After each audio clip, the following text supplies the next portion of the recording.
Hey guys, tonight we're going to dive headfirst into a historical period so incredibly brutal, so fundamentally unhygienic, and so utterly devoid of modern comforts that, honestly, you probably wouldn't last a day. Imagine waking up not to the gentle hum of your air conditioning, but to the pungent aroma of human and animal waste mingling with the scent of unwashed bodies and burning wood. Picture your perfectly filtered water replaced by a communal well, teeming with, well, let's just say a vibrant ecosystem of microorganisms you definitely don't want to meet. You'd be a prime candidate for an early dirt nap, courtesy of dysentery, the plague, or maybe just a particularly aggressive hangnail that turns septic. So, before you get comfortable, take a moment to like the video and subscribe, but only if you genuinely enjoy what I do here. And hey, if you're feeling adventurous, drop your location and local time in the comments. Now, dim the lights, maybe turn on a fan for that soft background hum, and let's ease into tonight's journey together. You find yourself, rather unceremoniously, dropped into the thick of the High Middle Ages, specifically during the era of the Crusades. Forget your smart devices, your ergonomic chairs, and your gluten-free, organic kale smoothies. Those simply don't exist. Your feet, likely bare or shod in rudimentary leather, are already sinking into a concoction of mud, straw, and refuse that makes a modern-day landfill look like a pristine botanical garden. The air is a symphony of unfamiliar sounds, the distant clang of a blacksmith's hammer, the incessant braying of donkeys, and the pervasive buzz of flies. Lots and lots of flies. Your nose, however, is probably having the most profound experience. The prevailing scent profile is earthy, and by earthy, I mean a rich, multi-layered bouquet of unwashed bodies, stale beer, wood smoke, and the ever-present undertone of human and animal waste. Public sanitation? That's a concept that won't really catch on for another few centuries. Bless its clean heart. You're navigating streets that double as open sewers, where pigs and chickens often serve as the primary waste disposal units. One mainstream historical fact you'll quickly learn is that urban centers, even major ones, were incredibly dense and lacked any systematic waste management, leading to pervasive disease. This wasn't just unpleasant, it was a death sentence waiting to happen for countless individuals. You try to take a deep breath, but your lungs protest, accustomed as they are to filtered, climate-controlled air. Here, the air is thick with smoke from open fires, the dust kicked up by unpaved roads, and the particulate matter from all those lovely animal and human effluvia. A quirky tidbit you might notice is that people would often carry small pouches of herbs, like lavender or rue, to hold to their noses, not just for a pleasant scent, but as a rudimentary and largely ineffective defense against the bad air. Or miasma they believed caused disease. They weren't entirely wrong about the bad air, just about what made it bad. Your eyes, used to the crisp clarity of high-definition screens, struggle to adjust to the perpetually dim light indoors, filtered through small, often unglazed windows. Outdoors, the sun beats down, but the landscape is often obscured by the ubiquitous smoke or, closer to you, by the press of people.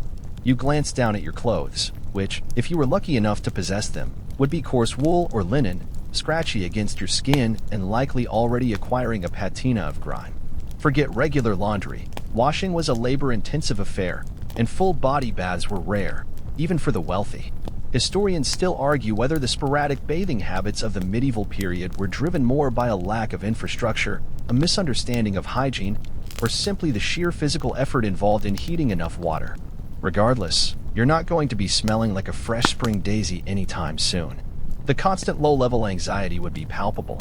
Every cough from a passerby, every unexplained rash on your skin, would trigger an instinctual fear.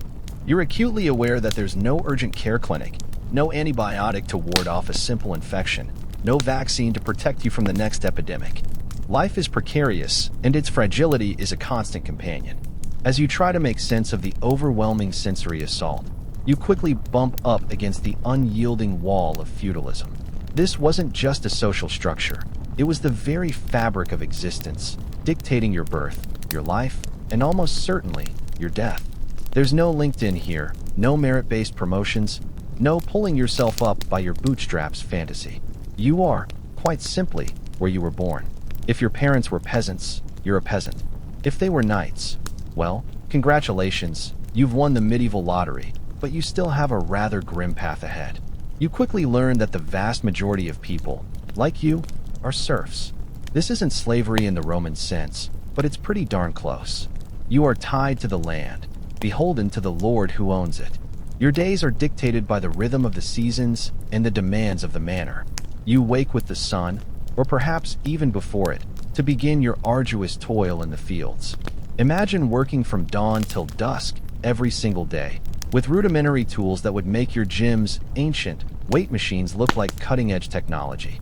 You're plowing fields with oxen, sowing seeds by hand, and harvesting crops with sickles. There are no tractors, no combine harvesters, just sweat, blistered hands, and the constant ache in your back. A mainstream historical fact about this system is that serfs owed a significant portion of their labor or produce to the lord of the manor. This often included working the lord's land for several days a week, as well as paying various taxes and dues in kind, like a portion of their harvest or livestock. You might pay a tallage to your lord, a harriet upon your death, your best animal, which, let's be honest, probably wasn't that great to begin with, and a merchet if your daughter wanted to marry someone from outside the manor, essentially buying permission for her to leave the lord's direct control. It's a bit like paying an exit fee for your offspring, only without the benefit of an airport lounge. The concept of free time is a luxury you can barely comprehend. Any moments not spent in the fields are dedicated to essential survival tasks: mending clothes, gathering firewood, tending to a small garden plot if you're fortunate enough to have one. Your diet, as we'll get into later, is probably bland and repetitive, but you eat to survive, not for pleasure. And speaking of pleasure, entertainment is scarce and simple.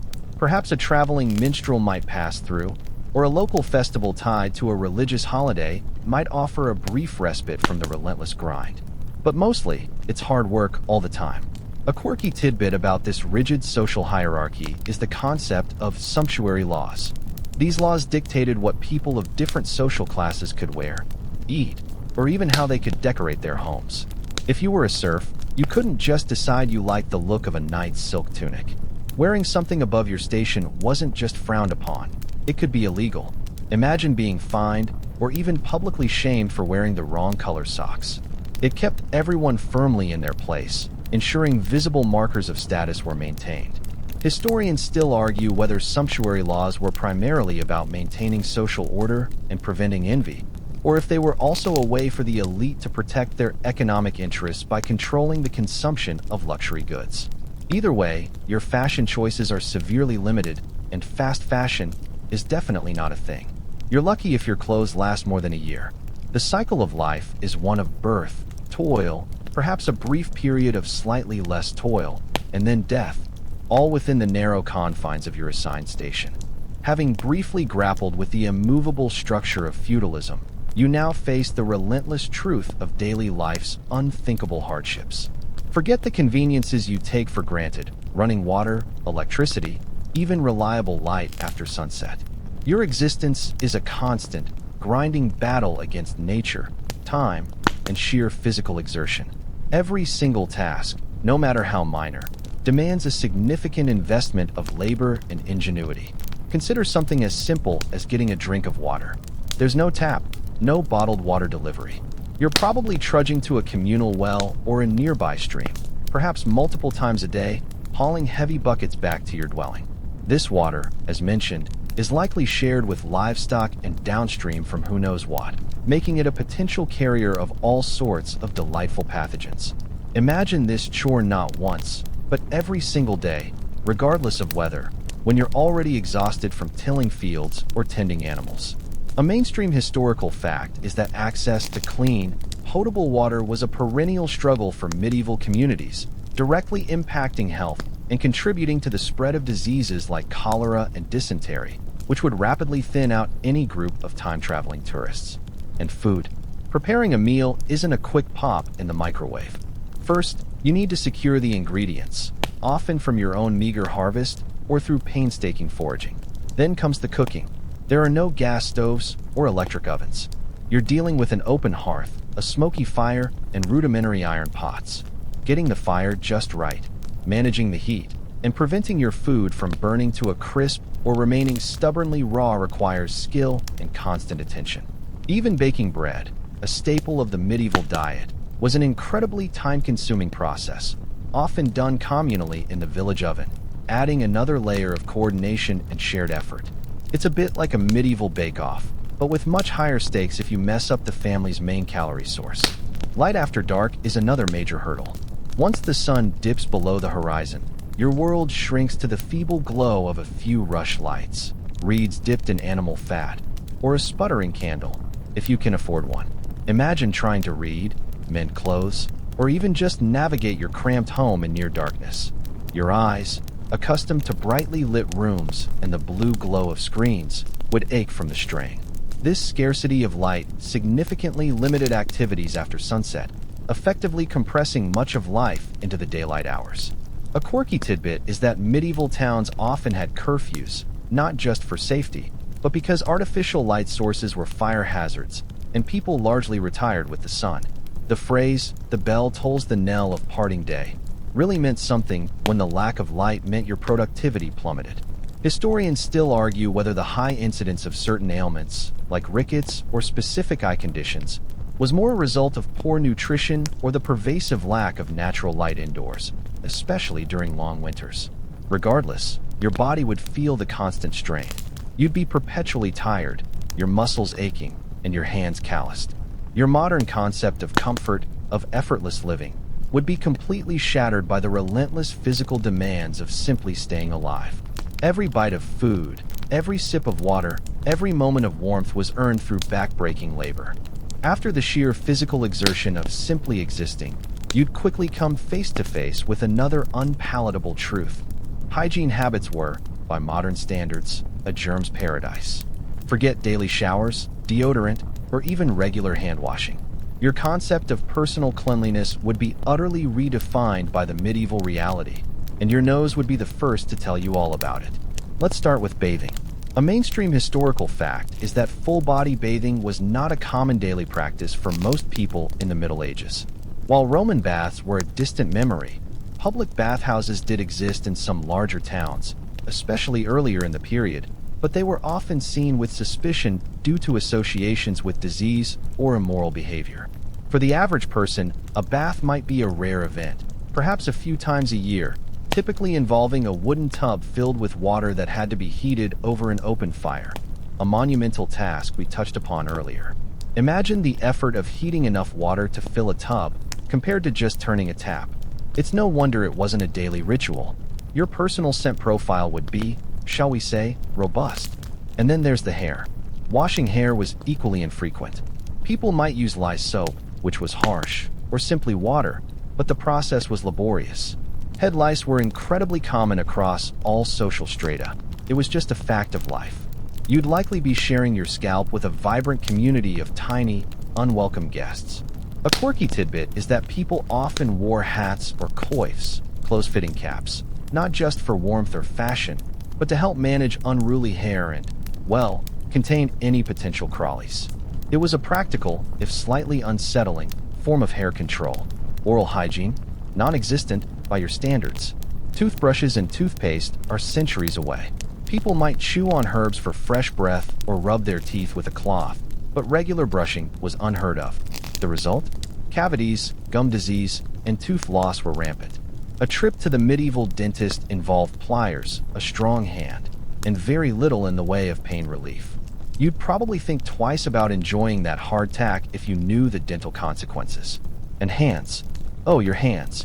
Remember your frantic use of hand sanitizer and obsessive hand washing during recent global events? In the Middle Ages, those practices simply didn't exist. People handled raw meat, worked in fields fertilized with manure, and used communal utensils, all without the benefit of soap and running water to clean their hands beforehand. This lack of basic hand hygiene was a massive contributor to the spread of disease.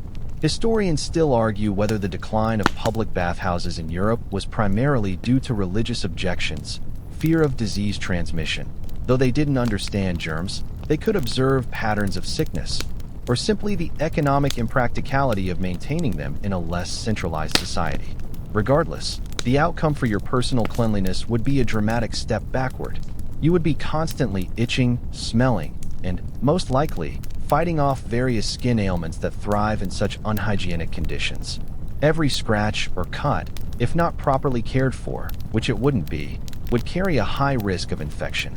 you'd quickly realize that being clean, in the modern sense, was a privilege born of technological advancement, not just personal preference.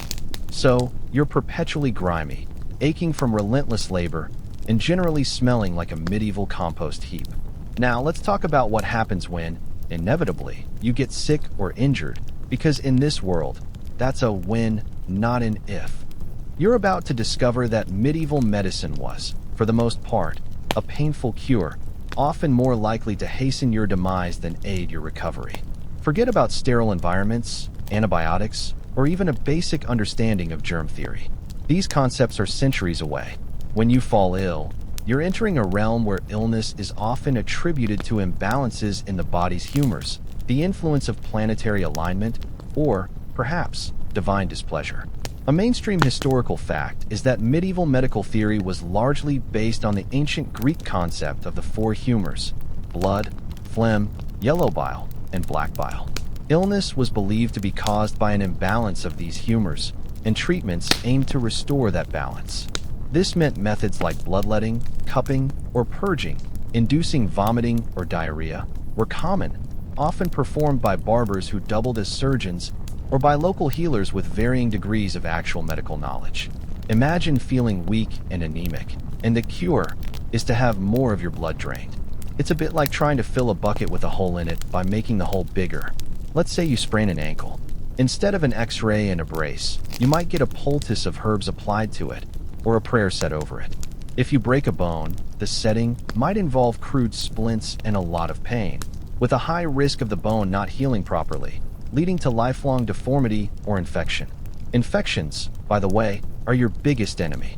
A simple cut that today you'd barely notice could easily become fatally infected in a world without antiseptics. Gangrene was a common outcome, and amputation, if performed at all, was a brutal procedure with a low survival rate, often done without anesthesia beyond maybe a swig of ale or a knock on the head. A quirky tidbit that might make you wince is the use of animal dung in remedies. Yes, you heard that right. Ancient Egyptian practices involving crocodile dung, for instance, sometimes found their way into medieval European folk remedies, though usually with more readily available local animal droppings. The idea was often that the heat or properties of the dung could draw out illness. It was, of course, utterly ineffective and likely introduced more pathogens than it cured. Remember that crocodile dung sunscreen? This is its slightly less glamorous, more infection-prone cousin. And pain relief? Your options are severely limited. Opium was known but expensive and often difficult to acquire reliably. Alcohol might dull the senses, but not truly alleviate the agony of a broken limb or a festering wound. You simply had to endure. Historians still argue whether the apparent stoicism of medieval people in the face of pain was a genuine cultural trait, a consequence of constant exposure to suffering, or simply a necessity born from the complete lack of effective alternatives for pain management. Whatever the reason, your pain tolerance would need a serious upgrade. You wouldn't just be uncomfortable, you'd be in genuine, unrelenting agony for extended periods, hoping for a swift end rather than a prolonged, agonizing recovery. With all that pain and potential for infection, you'd probably be craving some comfort food. But alas, your expectations for dietary delights? Not so much. Your meals in the medieval period would be a far cry from the diverse, flavorful, and hygienically prepared dishes you're used to. Monotony, blandness, and a constant underlying risk of contamination would define your culinary experience. Let's talk about the staples. A mainstream historical fact is that the vast majority of the medieval diet, especially for the lower classes, revolved around grains, particularly bread. This bread, often made from coarser grains like barley or rye, was dense, hard, and sometimes contained grit from the grinding stones. It was the primary source of calories, and you'd be eating it with every meal, perhaps moistened with ale or a thin gruel. Vegetables like cabbage, onions, and peas were also common, but fresh fruit was seasonal and less accessible. Meat, for most, was a rare luxury, perhaps a bit of pork fat or some scavenged fowl if you were lucky. Fish might be eaten on fast days, Fridays, and during Lent, but it was often dried or salted, making it intensely salty and tough. Imagine eating the same dry, coarse bread, day in and day out, with little variation. Your taste buds would stage a full-blown rebellion. Food preparation was also a risky business. There were no refrigerators, so preservation methods were limited to salting, smoking, pickling, or drying. Imagine trying to store meat or dairy products without refrigeration in a world teeming with flies and rats. Food spoilage was rampant, and while people did their best to cook thoroughly, contamination was a constant threat. Your immune system, used to the relatively sterile environments of modern food production, would be completely overwhelmed. A stomach ache wouldn't just be uncomfortable, it could be the start of a serious, potentially fatal, infection. And drinks? Forget your fizzy sodas or purified water. Water, as we've noted, was often suspect. So what did people drink? Ale or weak beer was a common beverage for all ages, including children. It was safer than water because the brewing process involved boiling, which killed many pathogens. It wasn't strong alcohol, more like a thin, watery gruel, but it provided hydration and some calories. Imagine going through your day constantly sipping on a mildly alcoholic, slightly fermented beverage. Your office happy hour starts at dawn. A quirky tidbit is that medieval people often ate what was called pottage, a thick soup or stew made from whatever vegetables, grains, and scraps of meat were available, cooked slowly over the fire for hours, or even days. It was practical, filling, and helped stretch ingredients, but it rarely offered much in the way of distinct flavor. Nutritional deficiencies would be common. Rickets from lack of vitamin D. Despite being outdoors, poor diet and clothing could hinder absorption. Scurvy from lack of vitamin C, especially in winter, and various other deficiencies would manifest as fatigue, poor vision, bone pain, and susceptibility to illness.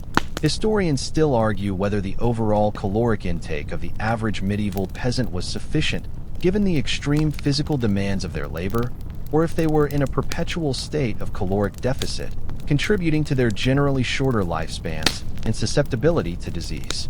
Either way, you'd be constantly hungry, perpetually tired, and your body would be crying out for a fresh orange or a decent steak, neither of which are on the menu.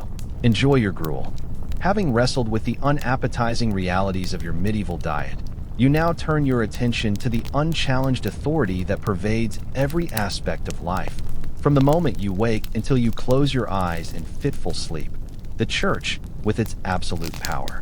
In this era, the church isn't just a spiritual guide. It's the dominant political, social, and cultural institution, holding sway over king and peasant alike.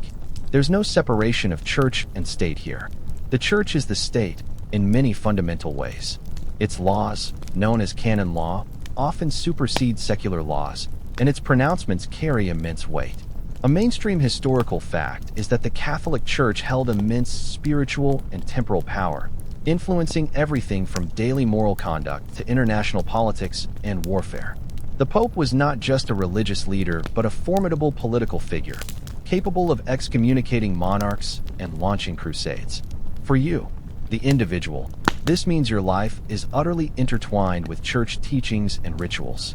You'd be attending Mass regularly, likely every Sunday and on feast days. The sermons would be in Latin, a language you probably don't understand, but the imagery and the gravity of the rituals would be inescapable. Confession, penance, and adherence to doctrine are paramount. To question the church is to risk not only social ostracization, but also eternal damnation. A truly terrifying prospect in a world where the afterlife is a tangible, ever-present concern. Imagine a world where your internet service provider, your government, and your local community center are all run by the same religious organization, and disagreement could literally cost you your soul. The church's influence extends far beyond the spiritual. It is the primary holder of knowledge and learning. Monasteries serve as centers of literacy and scholarship, painstakingly copying manuscripts by hand. Education, as we've noted, is largely confined to the clergy or those destined for it. The church also plays a significant role in social welfare, running hospitals, of the rudimentary kind we discussed, providing charity to the poor, and offering refuge. A quirky tidbit you might observe is the sheer number of saints' days and religious holidays that punctuate the year. These weren't just opportunities for prayer. They were often the only breaks from relentless labor, celebrated with feasts and local traditions. So, while the church exerted a firm grip, It also provided moments of community and respite, albeit religiously sanctioned ones. It's like having your entire social calendar dictated by the liturgical year. Historians still argue whether the church's pervasive control stifled innovation and individual thought, or if it provided a much-needed framework of order and morality in a turbulent age. For you, the personal impact is profound. Your worldview is shaped entirely by its teachings. Every misfortune might be seen as divine punishment, every blessing as a sign of God's grace. Your understanding of right and wrong, your hopes for the future, and your fears about death are all filtered through the lens of church doctrine. You'd live in constant awareness of sin and salvation, striving to earn your place in heaven in a world that offered very little comfort on earth. With the church's omnipresent influence firmly established, you now come face to face with the sharp, unyielding edge of law and order, brutal justice. Forget due process, Miranda rights, or even a fair trial as you understand it. In the medieval world, justice was swift, often public, and frequently excruciating, serving less as a means of rehabilitation and more as a stark deterrent. There isn't a unified, nationwide legal code. Justice is often dispensed locally by the lord of the manor, a town council, or ecclesiastical courts. A mainstream historical fact is that punishments for crimes in the Middle Ages were often physical and publicly displayed, designed to deter others and reinforce social hierarchies. This meant floggings, mutilations, and executions were common spectacles, drawing crowds and serving as grim entertainment. Imagine petty theft, like stealing a loaf of bread, potentially resulting in the loss of a hand. It puts your parking tickets into a whole new perspective. The concept of innocent until proven guilty is a flickering candle in a very dark room. Accusation often carried the weight of conviction, and proof could be sought through methods that defy modern logic.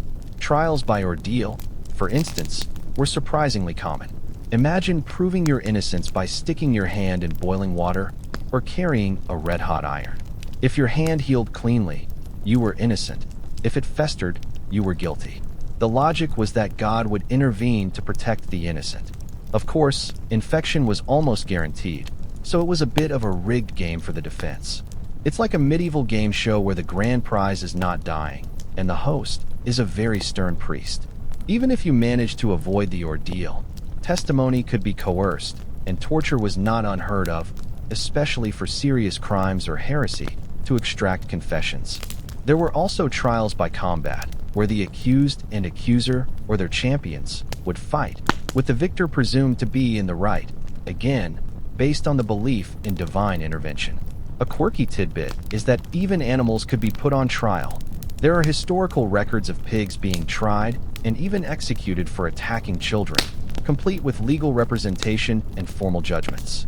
It's a concept that sounds absurd to us, but for medieval minds, it made a strange kind of sense within their worldview. Prisons, as you know them, weren't primarily places of long-term incarceration or rehabilitation. They were often holding cells before trial or punishment. If you were truly unlucky and committed a severe crime, your fate would likely be public execution. Hanging was common for lesser felonies, while treason or particularly heinous crimes might warrant drawing and quartering, a gruesome spectacle designed to send a chilling message. Historians still argue whether the extreme severity of medieval punishments was a reflection of a genuinely more brutal society, or if it was a necessary measure in a world with limited law enforcement and a high potential for social unrest. Whatever the underlying reasons, your encounters with the justice system would be terrifyingly arbitrary and potentially lethal. You'd quickly learn to walk a very straight and narrow path, because deviating from it carried consequences far more dire than a simple fine or a few years behind bars. So, you've survived the threat of the law, the questionable medical practices, and the relentless boredom of your diet. Now, let's consider what happens when your Lord, or perhaps the Pope himself, calls for a levy. You're about to encounter warfare, a horrific reality, a brutal, visceral experience far removed from the romanticized notions of chivalry and heroic battles you might have gleaned from movies. Firstly, your training for combat would be rudimentary at best, unless you were a knight, which you almost certainly are not. For the average peasant, you'd be given a simple spear, a bow, or perhaps a scythe, and told to march. There's no advanced weaponry, no tactical air support, no long-range artillery. This is hand-to-hand, brutal combat, up close and intensely personal. A mainstream historical fact is that medieval battles were often chaotic, high-casualty affairs, fought at close quarters with bladed weapons and rudimentary armor. Imagine the terrifying sound of steel on steel, the screams of men, and the stench of fear, blood, and sweat all around you. The armor, if you were lucky enough to have any beyond a padded jacket, would be heavy, hot, and restrictive. Mobility was severely hampered. Knights, with their full plate armor, were formidable but also incredibly vulnerable if unhorsed or caught alone. And remember, sanitation is non-existent. Wounds that would be treatable today quickly festered. A simple arrow wound could lead to a slow, agonizing death from infection. There's no field hospital, no quick evacuation, just a prayer and the hope that you don't become another casualty of the battlefield. The weapons themselves are designed for maximum damage in close quarters. Swords, axes, maces, these aren't surgical instruments. They're blunt force trauma delivery systems. Imagine being caught in a melee, with bodies pressing in on all sides, the ground slick with mud and worse. The psychological toll would be immense. You'd witness unspeakable horrors, friends falling beside you, and the raw, desperate struggle for survival. A quirky tidbit about medieval warfare is the importance of banner bearers. These individuals, carrying the Lord's standard, were critical for maintaining morale and order in the chaos of battle. Losing your banner could signal defeat and cause a rout, so they were fiercely protected. It's like a medieval GPS system for courage. Only if the GPS gets chopped up, everyone gets lost. Historians still argue whether medieval battles were primarily decided by individual prowess and chivalric duels, or by larger formations and the sheer weight of numbers and disciplined movements. For you, the experience would be one of sheer terror and desperation. You wouldn't be fighting for glory or grand ideals, but for your life, your village, or perhaps simply because you were ordered to. The concept of clean war, or even remotely humane combat, is utterly foreign. Every swing of a sword, every thrust of a spear would be about survival, with consequences that would haunt you long after the battle, if you were fortunate enough to survive it. The trauma would be a constant companion. Assuming you've somehow survived the brutal chaos of medieval warfare, perhaps even managing to limp away from a skirmish, you might entertain the idea of leaving your manor, of seeing a bit of the wider world. But you'd quickly learn that travel was a perilous endeavor, slow, uncomfortable, and fraught with dangers that would make your worst modern traffic jam feel like a pleasant Sunday drive. There are no paved roads, certainly no highways or convenient rest stops. Most roads are ancient Roman remnants or simple dirt tracks, turning into quagmires of mud in the rain or choking dust bowls in dry weather. You're walking, or perhaps riding a donkey or a slow, cumbersome cart if you're wealthy enough to afford one. A mainstream historical fact is that medieval travel was incredibly slow and arduous, often limited to walking distances of 20 to 30 miles a day at most. Journeys that take a few hours by car today would stretch into weeks or even months, requiring immense planning and resilience. Imagine setting off on a journey from, say, Tai Nguyen to Hanoi, a mere hour and a half drive today, stretching into a multi-day trek through dense forests, across unbridged rivers, and over treacherous hills, all while carrying your supplies. The dangers along the way are manifold. Bandits are a very real threat, lurking in forests and desolate stretches, ready to relieve you of your meager possessions, or worse. You'd probably travel in groups for safety, but even then, a determined gang could overwhelm you. Then there's the unpredictable nature of the land itself. Bridges might be washed out, rivers swollen, and maps, if you even had access to one, would be rudimentary at best, more artistic interpretation than accurate guide. Getting lost in unfamiliar territory, particularly at night, was a terrifying prospect. Inns, where they existed, were far from the cozy, clean establishments you might imagine. They were often cramped, noisy, and shared by travelers of all sorts, from merchants to pilgrims to disreputable characters. Bedding would be basic, sanitation poor, and privacy non-existent. You might share a room, or even a bed, with strangers.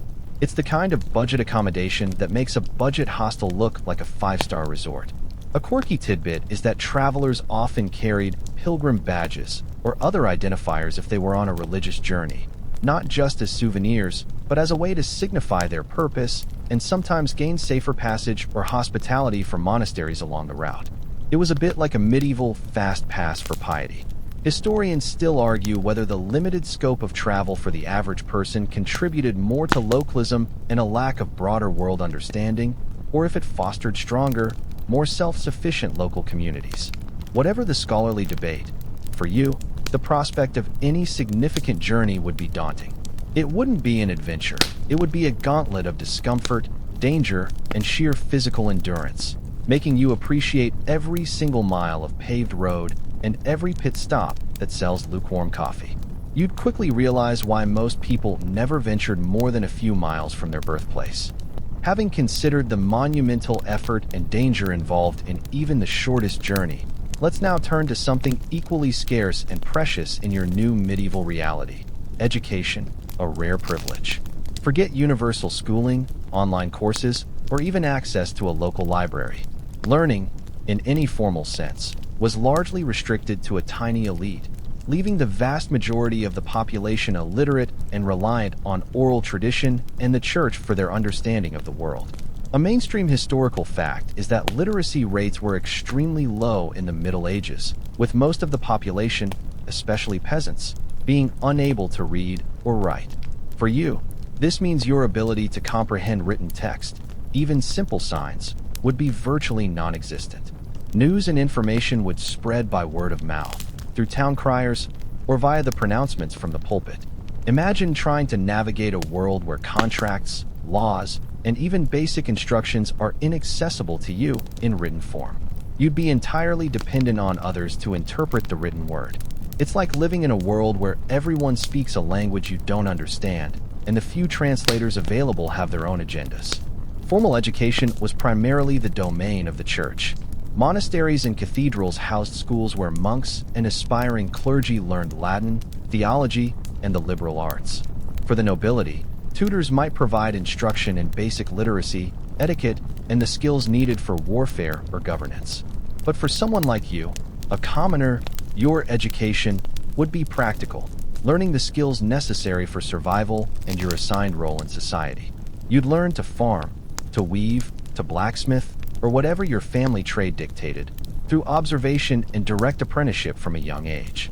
There were no textbooks, no classroom lectures, just hands-on, often grueling, practical experience. The very concept of a book would be alien and wondrous. Books were rare, painstakingly copied by hand on vellum, treated animal skin, and incredibly expensive. They were usually chained to shelves in monastic libraries to prevent theft. A quirky tidbit is that medieval manuscripts were often lavishly illuminated with intricate illustrations and gold leaf, making them not just texts but works of art. This added to their immense value and reinforced their status as sacred objects, far removed from the disposable paperbacks you're used to. Imagine a book costing more than your entire village's annual produce. It gives borrowing a book a whole new meaning. Historians still argue whether the widespread illiteracy was a deliberate tool of control by the elite and the church, or simply a reflection of the economic realities and practical needs of the time, where survival trumped formal academic pursuits. For you, the lack of widespread education means a limited worldview. Your understanding of history, geography, and science would be based on folklore, religious teachings, and the immediate observations of your small community. The wonders of the wider world, the complex ideas of philosophy, and the accumulated knowledge of humanity would largely remain hidden, making you far more susceptible to superstition and authority, and fundamentally altering your perception of reality. Your thirst for knowledge, if you even had one, would be a constant, unquenchable ache. Having glimpsed the scarcity of formal knowledge, you're now immersed in a world where the gaps in understanding are readily filled by belief systems that defy modern logic. You're about to discover that superstition guides every step, influencing daily decisions, shaping fears, and providing explanations for everything from good harvests to sudden illness. This isn't just quaint folk belief, it's a pervasive and powerful force. Imagine a sudden storm ruining your crops. Today, you might check the weather forecast and sigh at the unpredictable nature of climate change. In the Middle Ages, you might attribute it to displeased spirits, a witch's curse, or a divine punishment for some communal sin. Every unexplained event, every streak of bad luck, could be seen as a sign or an omen. A mainstream historical fact is that belief in magic, witchcraft, and demonic influence was widespread across all social classes in medieval society. Charms were worn for protection, rituals performed for good fortune, and specific days were considered lucky or unlucky for various undertakings. You wouldn't just avoid walking under a ladder. You might avoid starting a journey on a Tuesday or a Friday, or refuse to cut your hair during a specific lunar phase, all based on widely held beliefs. Fear of the supernatural was very real. You'd hear whispers of changelings, mischievous fairies, and malevolent spirits haunting the woods or lurking in the shadows. Tales of witches casting spells to blight crops or cause illness were not just stories for entertainment, they were warnings. And the church, while condemning outright paganism, often incorporated or reinterpreted existing folk beliefs or actively fought against what it considered heresy and devil worship. This blend of Christian doctrine and ancient superstitions created a complex worldview. A quirky tidbit is the belief in elf shot. If someone or an animal suddenly fell ill with sharp, unexplained pains, it was often attributed to being shot by an invisible elf arrow. The cure might involve special herbs, incantations, or rituals to draw out the mystical projectile, rather than, say, checking for a bacterial infection or a dietary deficiency. It's a bit like diagnosing a headache as a tiny, invisible archer taking potshots at your brain. And speaking of magical creatures, the bestiaries of the time described fantastical beasts as real, often with moralistic lessons attached to them. Dragons weren't just myth, they were a possibility. Historians still argue whether the widespread reliance on superstition was primarily a consequence of a lack of scientific understanding, a way for people to cope with unpredictable and often harsh realities, or a means by which religious and secular authorities maintained social control. For you, this means a constant state of low-level anxiety and a fundamental difference in how you interpret the world around you. You'd be looking for signs, interpreting dreams, and carefully navigating a landscape believed to be alive with unseen forces, both benevolent and malevolent. Your rational, scientific mind would be utterly overwhelmed by a world where the line between natural and supernatural was blurry to the point of non-existence. Every creak of the floorboards at night, every strange shadow, would carry a deeper, more significant meaning. Having navigated the murky waters of medieval superstition, you're now confronted with another stark reality of this brutal age: childhood, a fleeting concept. Forget extended periods of play, dedicated schooling, or the protected innocence you associate with modern childhood. In the Middle Ages, children were often seen as miniature adults, expected to contribute to the household economy from a very young age, facing harsh realities and incredibly high mortality rates. A mainstream historical fact is that child mortality rates in the Middle Ages were exceptionally high, with a significant percentage of children not surviving beyond their 5th birthday. Diseases, malnutrition, and accidents were constant threats. Imagine the emotional toll of living in a world where losing multiple children was a common, heartbreaking experience. There were no vaccines for measles or smallpox, no antibiotics for ear infections, and no emergency rooms for childhood accidents. Every fever, every cough, carried a terrifying weight. This high mortality rate also subtly influenced emotional attachment. While parents undoubtedly loved their children, the constant threat of loss fostered a certain practical stoicism. From the moment they could walk, children were often integrated into the rhythms of the household and the fields. There was no concept of daycare or kindergarten. Girls would learn alongside their mothers, assisting with chores like fetching water, tending gardens, weaving, and caring for younger siblings. Boys would follow their fathers, learning to plow, sow, herd animals, or whatever trade the family practiced. By the age of 7 or 8, a child might be performing tasks that would be considered full-time labor today. Imagine your 8-year-old self, not going to school, but spending the day weeding fields or mending fences. Play, while it existed, was often unstructured and integrated into daily life. Children might play with simple homemade toys or engage in games that mimicked adult activities. But the overriding expectation was contribution, not leisure. A quirky tidbit is the concept of sending out children, especially among the gentry and nobility. Children as young as 7 or 8 might be sent to live in another household, perhaps a relative's or a lord's castle, to serve as pages or squires, or to learn a trade. This wasn't seen as abandonment, but as an essential part of their upbringing and a way to secure future opportunities. It was essentially a very early, very intense, and often cold boarding school experience. Historians still argue whether medieval parents felt the same intense emotional bonds with their children as modern parents do, given the high mortality and early integration into labor. Some posit a more detached, pragmatic affection, while others argue that love transcends historical context. Whatever the emotional nuances, for you, experiencing medieval childhood means a rapid loss of innocence, a premature entry into the harsh world of adult responsibilities, and a constant awareness of life's fragility. Your own childhood would be measured in years of rapidly accumulating duties rather than carefree exploration, and the very concept of a long, protected period of development would be entirely foreign. Having witnessed the abrupt end of medieval childhood, you now retreat into the supposed sanctuary of your own dwelling, only to discover that housing was simple and unsanitary, offering little in the way of comfort, privacy, or protection from the elements. Forget spacious rooms, climate control, or even a solid, insulated barrier against the outside world.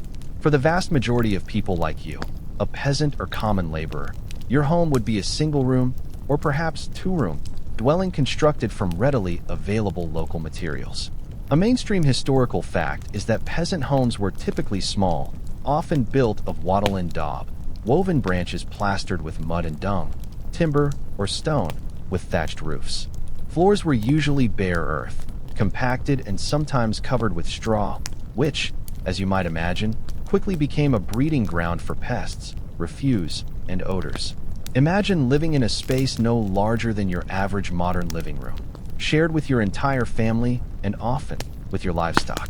Yes, the chickens, perhaps a piglet, or even a small cow might share your living space for warmth and security.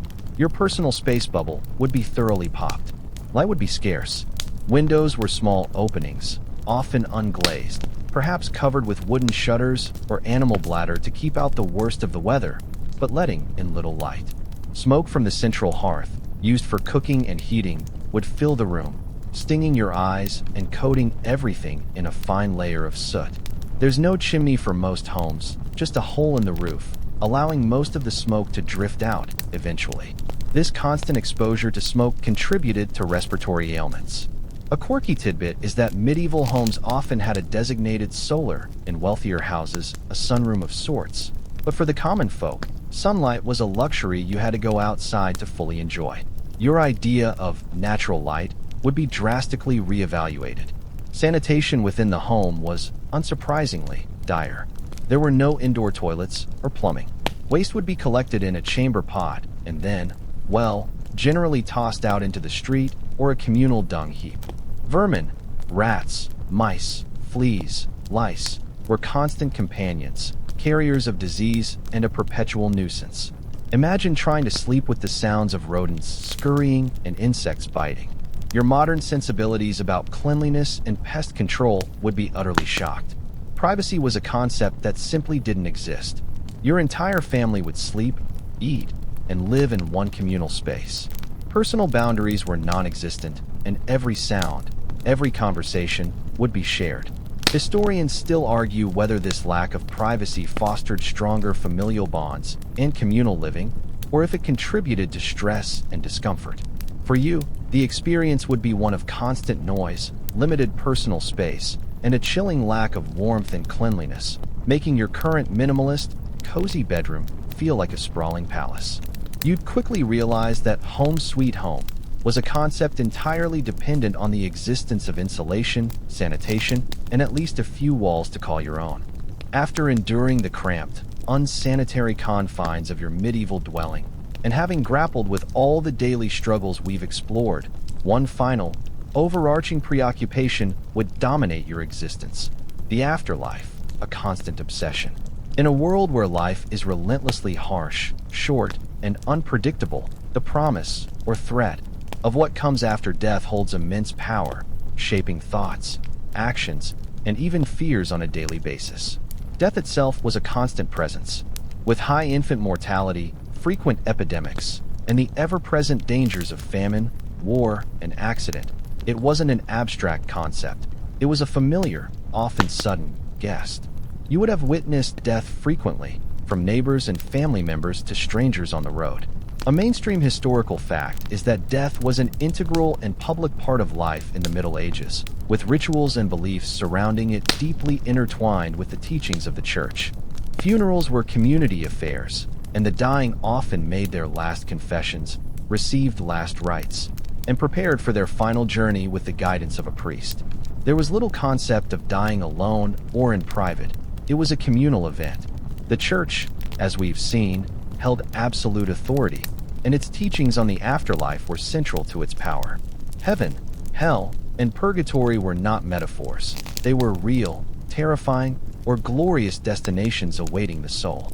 You would live in constant awareness of sin and salvation, striving to earn your place in heaven through good deeds, penance, and devout faith.